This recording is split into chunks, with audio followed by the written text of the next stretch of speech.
Hello everybody and welcome to TradeStation's Market Review.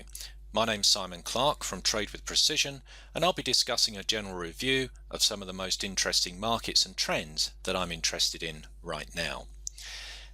Now, last week I was looking for potential pullbacks here on the mini Dow future, possibly back to 18,100, sort of 18,000 or 17,900 that we were looking at on the 4-hour chart. We can see here on the daily chart that the market did actually retrace back further than the 18,100, but we actually found support just underneath 18,000.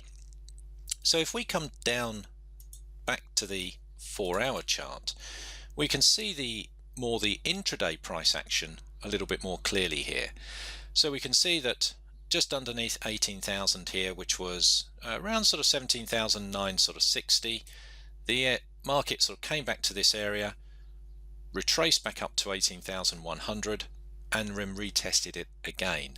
Now on the second retest, we've also found that we had stronger momentum here in the market. So using the MACD and the RSI here for techniques of convergence and divergence, which is a technique that we teach through the Trader's Edge program here at TradeStation, we found that there was stronger momentum coming into the market here. In fact, the market has now moved on back towards and retest 18,100. So this level has really been tested many times, and it's a nice technical level here in the market. So for me, I like this market long based upon the higher time frames, but we've got a nice decision point there in the market. So 18,100 has clearly got to be broken decisively before these uptrends can continue.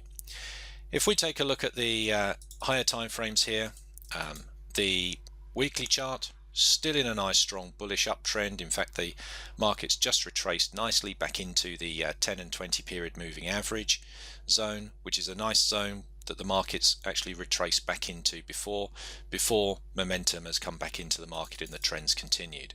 And of course, we've got no change of momentum here on the monthly chart. So higher time frame markets still in a strong bullish uptrend.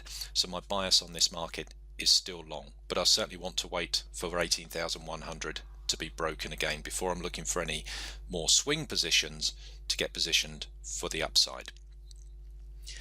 Now, the other market we were looking at here was crude oil.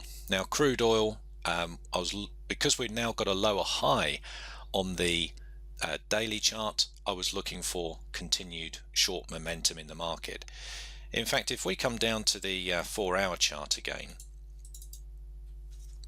we can see that the market has continued lower. We've broken 59, which was the key support and resistance structure that was most local to price action. That's now been breached, and the market actually came back down even further to the next level, which was just underneath the 57 level here. We can see that 57 was the previous level or the next level where the market had found support a number of times, actually found support there again last week.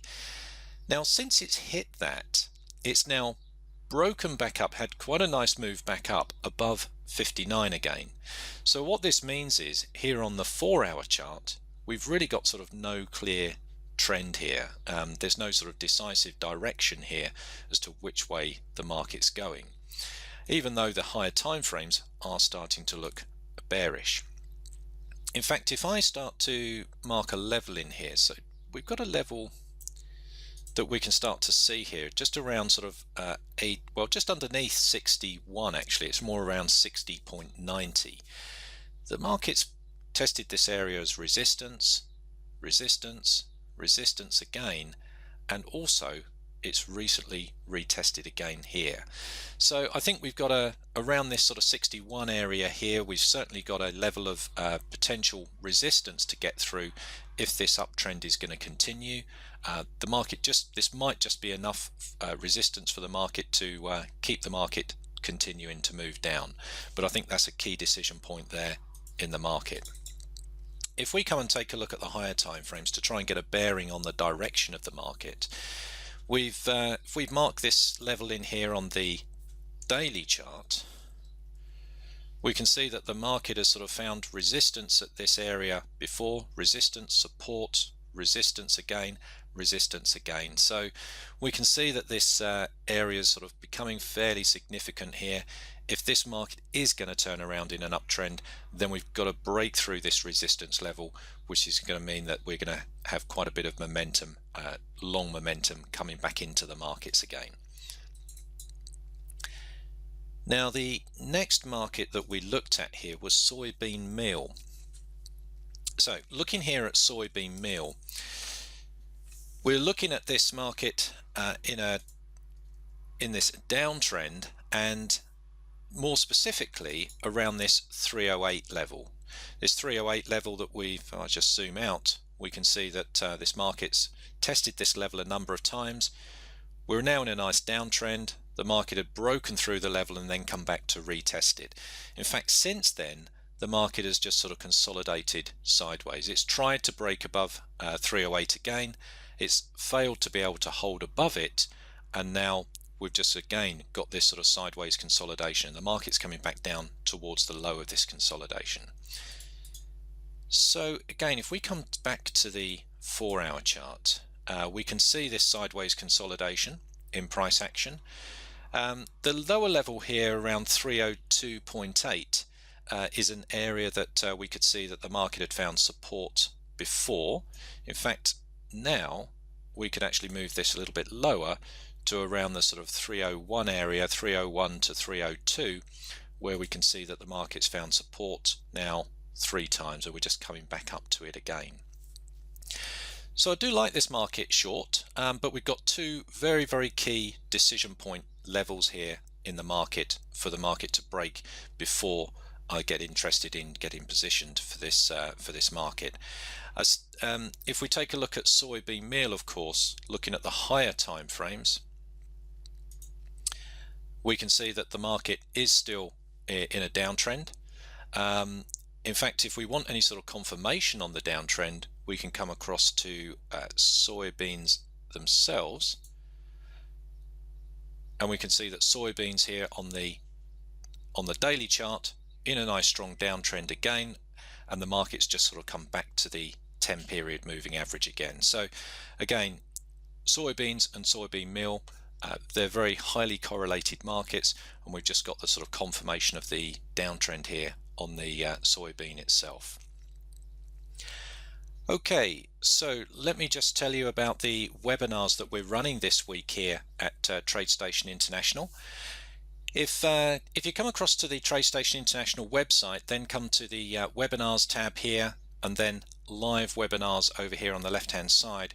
We can see the webinars that we've got scheduled to run.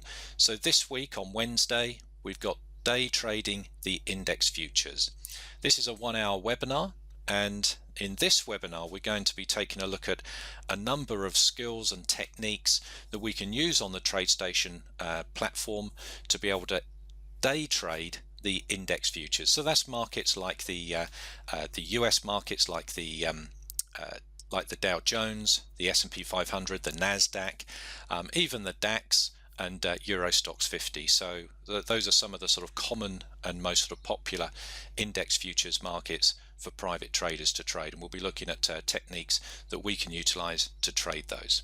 If you'd like to join this webinar, it's free to do so. All you need to do is to come to the website here. You can fill in your details here and then click register to join, and you'll get sent a link to be able to join the webinar for free. Okay, well, hope you found it useful and look forward to speaking to you next week. Thank you very much, and bye for now.